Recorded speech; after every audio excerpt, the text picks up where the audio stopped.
Good morning. You guys are alert, awake, and aware. I shared with the first congregation that the first time I ever spoke from the stage, I was actually in a homiletics class. And Reverend Joyce was the instructor, and our goal was to project to the back of the room. And so I'm all warmed up. I did that this morning, so I'm pretty certain you all would be able to hear me. The title of my talk is From Intention to Manifestation. And I am so excited. I'm excited that this is a brand new year, and I wish 2013 farewell.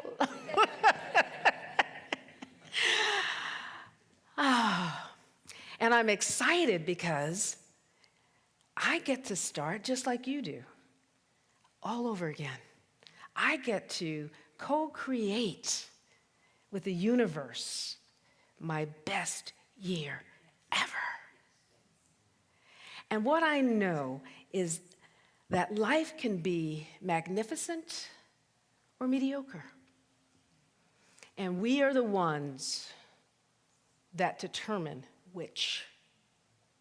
And each year for the past few years, I have been acutely aware of my power to co-create, and I've taken deliberate steps to ensure that what I experience, most of the time, glorifies the Most High God.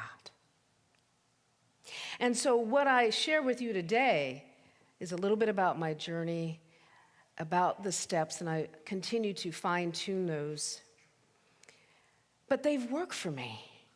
I've had some major manifestations in my life once I became intentional around what it is that I want to do, be, and have, and accomplish. And I share with you my experience because I want this to be your best year ever. Yes. So I'm going to start, as I always start whenever I talk. I like to define the terms that I'm going to use, and I'm using intention a lot, I'm using manifestation a lot. You'll hear me use different synonyms for spirit. Sometimes I refer to spirit as the dream giver, the vision caster, because we know that these are all wonderful, wonderful names for God, yes? So when I use the word intention today, I am referring to an act or an instance of mentally determining an action or a result. It's a determination to proceed in a certain way. It's the high resolve that Howard Thurman wrote about.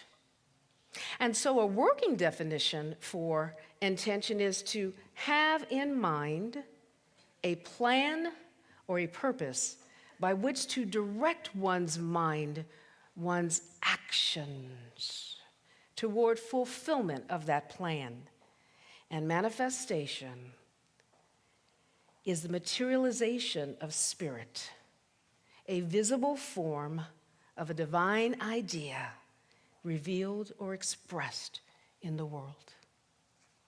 So, with the foundation laid, I'll open with a question.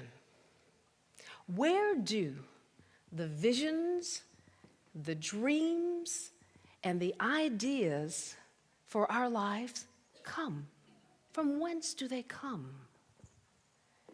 I believe that they come from the dream giver. Like the genetic code that describes our unique passions, skills, and abilities, our visions and dreams have been woven into our being from before our birth. And each of us has our own unique skill set, our own unique passions, our own unique talents. And the interesting thing is, oftentimes, it's not until later in life that it's revealed to us what is ours to do. that it's revealed to us what our life's purpose is. And so I refer to that as our awakening to the divine idea that we are and that we are to express in our lives. So we have our intention, and then there's manifestation, but there's something that happens in the middle. And that thing that happens in the middle is our journey. It's our path. And it's not a straightaway always. Sometimes there's some zigging and some zagging, and sometimes there's some hurdles that we have to go over. But what I know is that there's so many riches, there's so many gifts, there's so many awakenings that come to us when we're on that journey and on that path. What I also know is that in order to move from intention to manifestation, oftentimes we have to relocate. What does that mean? We have to leave the land of the familiar, and we have to embark upon something beyond our comfort zone. Because usually, our dreams and our visions are so much bigger than the ideas that maybe we have for our own lives. And so we become comfortable and we become content in doing what it is that we do. And then, it could come in the middle of the night, it can come early in the morning, but there's this impulse within, this spiritual impulse that comes and it just won't let go of us. And so when that happens to me, I know that that's the dream giver's way of saying, this is your next yet to do and to be. And so then it's up to me to either accept it and embrace it or deny it. And oftentimes, initially, I deny it because I kind of like living in the land of familiar. I know where everything is. It's comfortable. But, it just keeps nagging at me. It keeps pulling at me.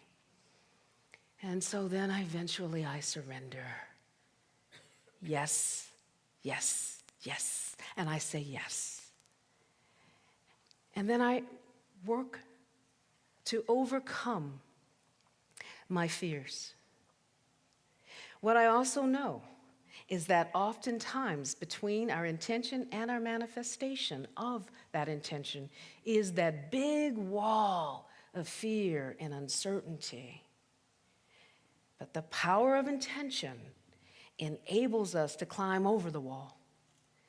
Or sometimes, crawl under it. And for some of us, it's like they just plow right through it. But therein lies the power of intention. So, my goal is to help you to close the gap. And I can only teach you what I know. So I share my very personal story with you. I actually stood in my pulpit a couple of years ago and declared myself to be a published author. Yeah.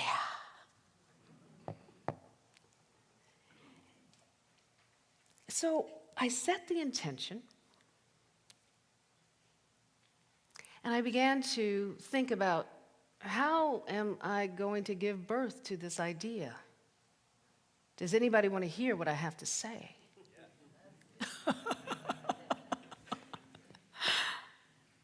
And so the wall started coming up, the wall of fear started coming up. But because I had publicly declared that I was going to be a public speaker, my congregation urged me along.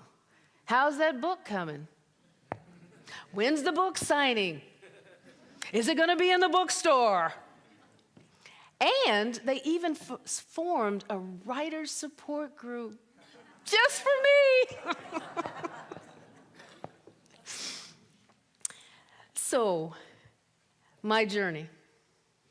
Yeah, start writing. Oh, then I'm so critical of my writing. I better take a class. I've taken classes, I've taken workshops.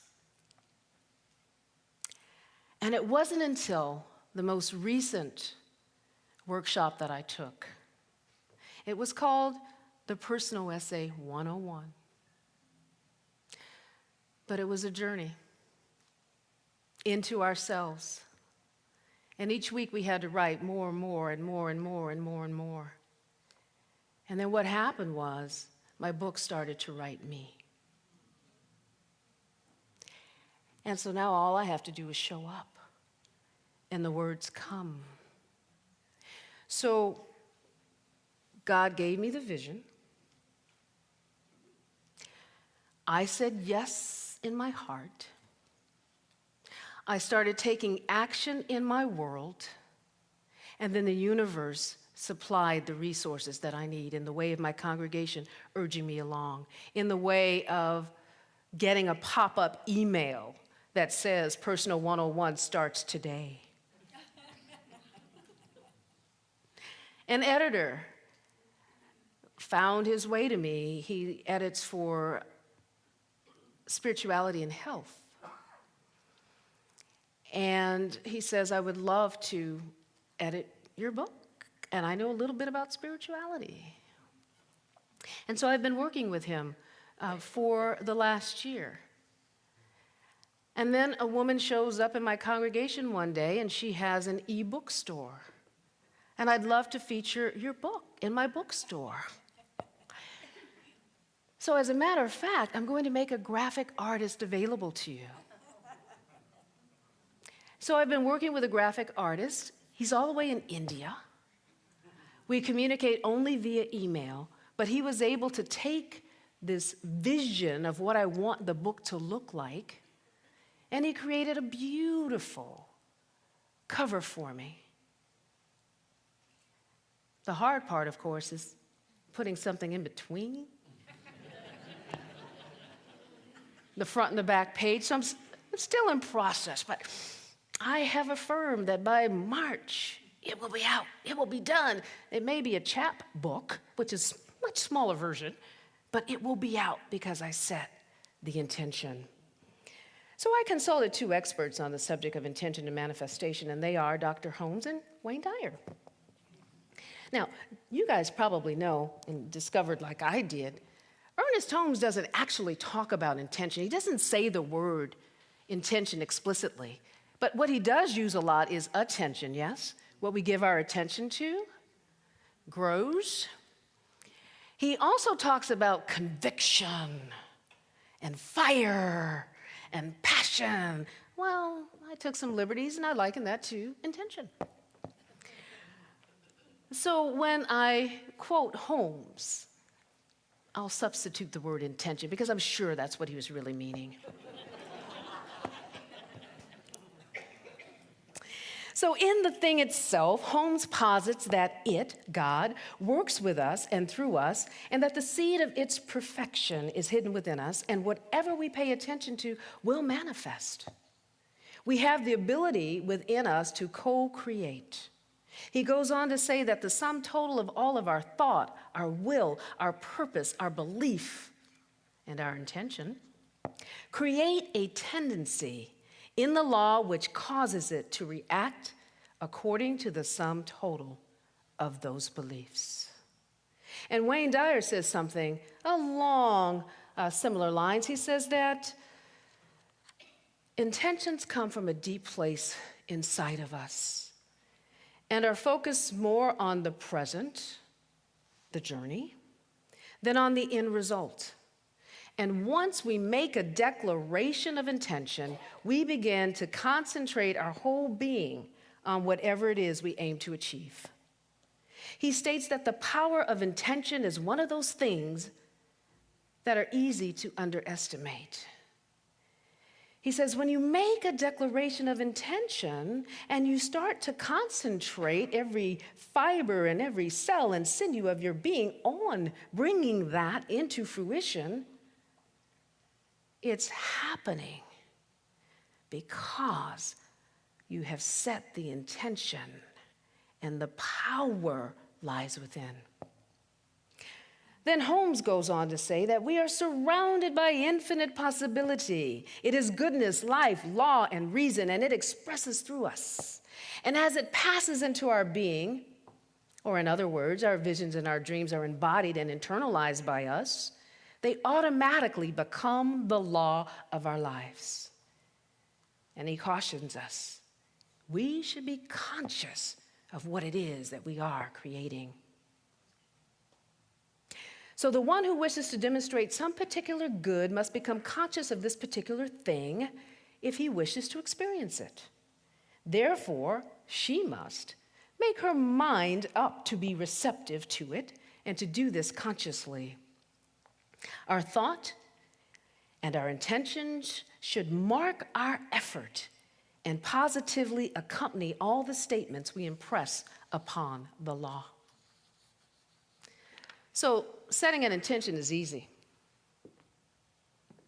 It's real easy to say, I intend to do whatever it is you intend to do.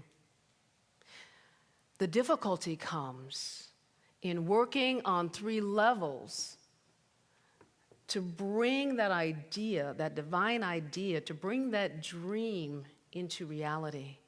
We have to work on the physical plane. So that's taking the action in the physical world. It's making the phone calls, it's sitting down and it's actually writing, or whatever it is that you're working towards. So that's the physical plane. Then there's the spiritual. We have to stay steeped in our spiritual practice so that we stay on course. And if we do that, we will be guided aright. So we have to do that.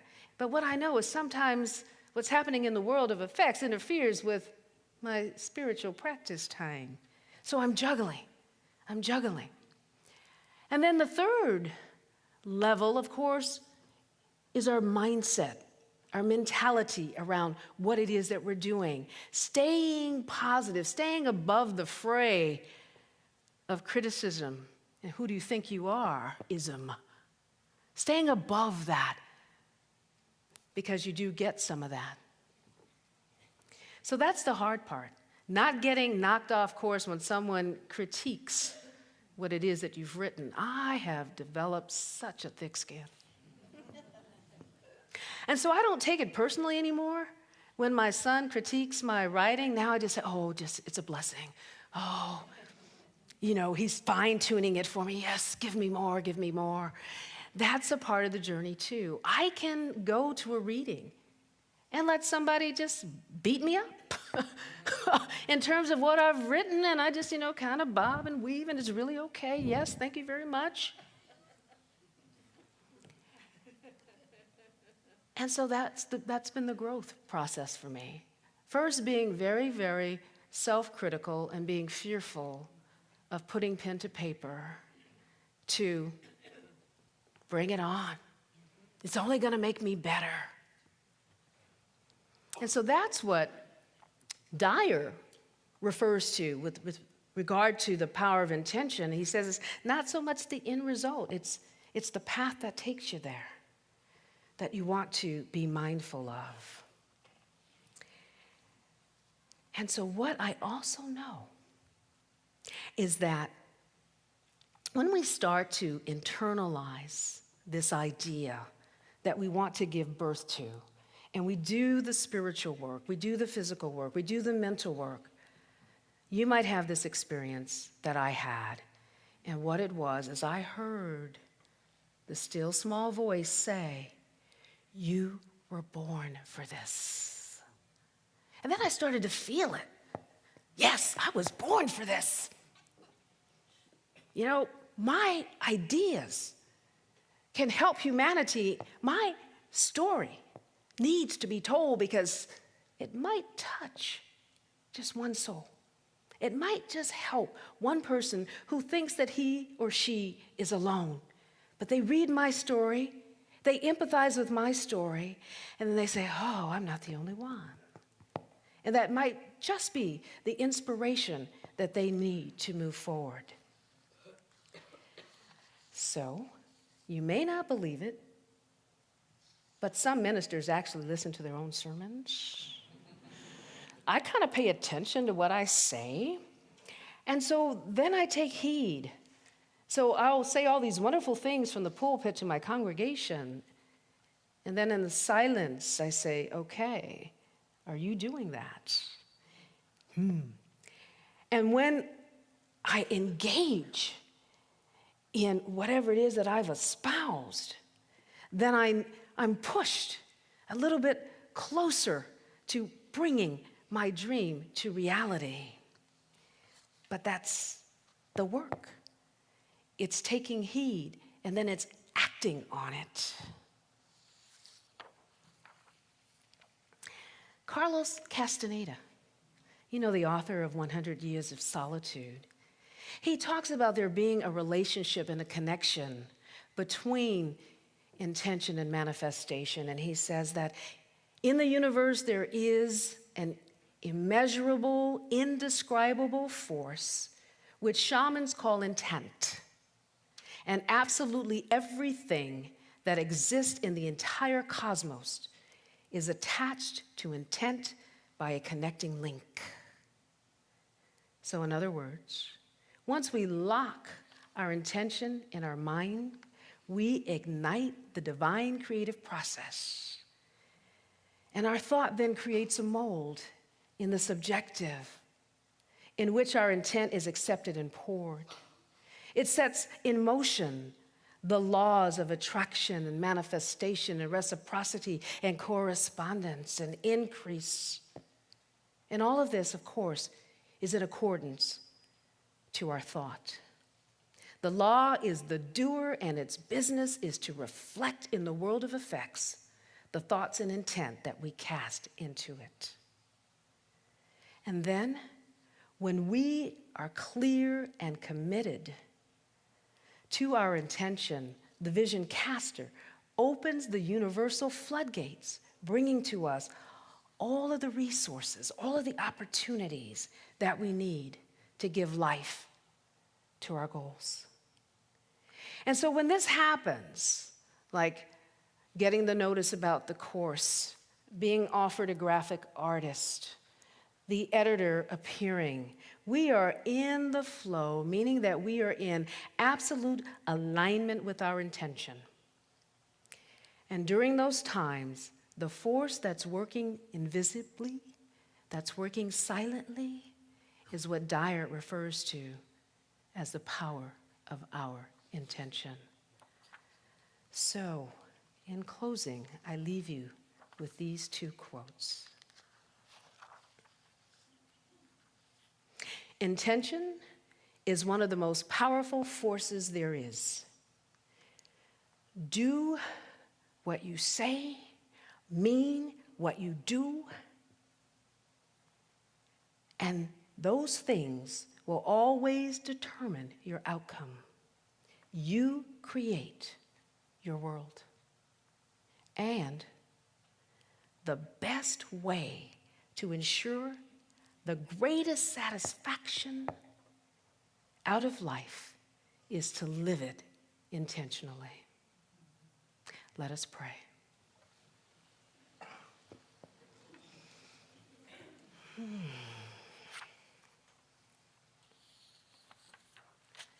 Vision caster, giver of dreams, power and presence back of all life. I am thy progeny. And it's from that place that I speak my word with spiritual authority, blessing everyone within the sound of my voice, their dreams, their visions, their goals, and their aspirations. And I am seeing in my mind's eye good, manifesting, appearing in myriad ways. I am seeing the world as a better place. I'm seeing a reconnection with beauty and the aesthetics. I'm seeing a world without boundaries. I'm seeing a world of compassion, understanding, right relationships, all permeated by love. And so my heart is humble and my heart is full, giving thanks for these divine ideas and their becoming, giving thanks for the great works that each individual does in their own way to make this world a better place for everyone and everything. So I can release my word now. I let it go.